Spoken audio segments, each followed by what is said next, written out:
ई का हो गइल? ई हमरा के कैसन दिन देखा तड़ू?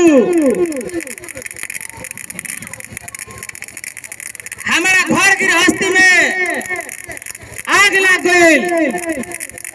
कहाँ सुतल बड़ुए दुर्गा माई?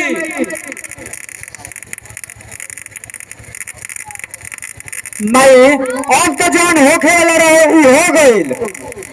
हम अब वो लड़की के घर में बहू बना के लियावल चाहतनी। खबरदार, वो कला बिन हमारे घर में नहीं आ सको।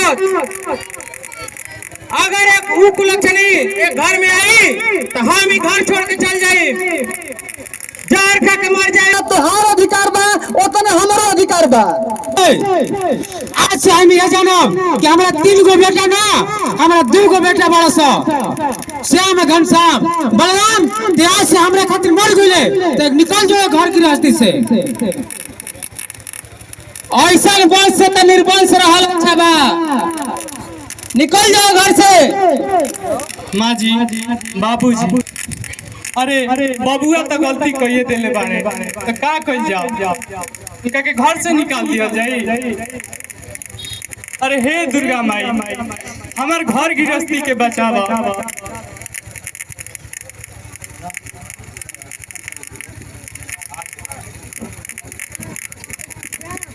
अब एक उपाय तोहरे कुछ सोचे के पड़ी।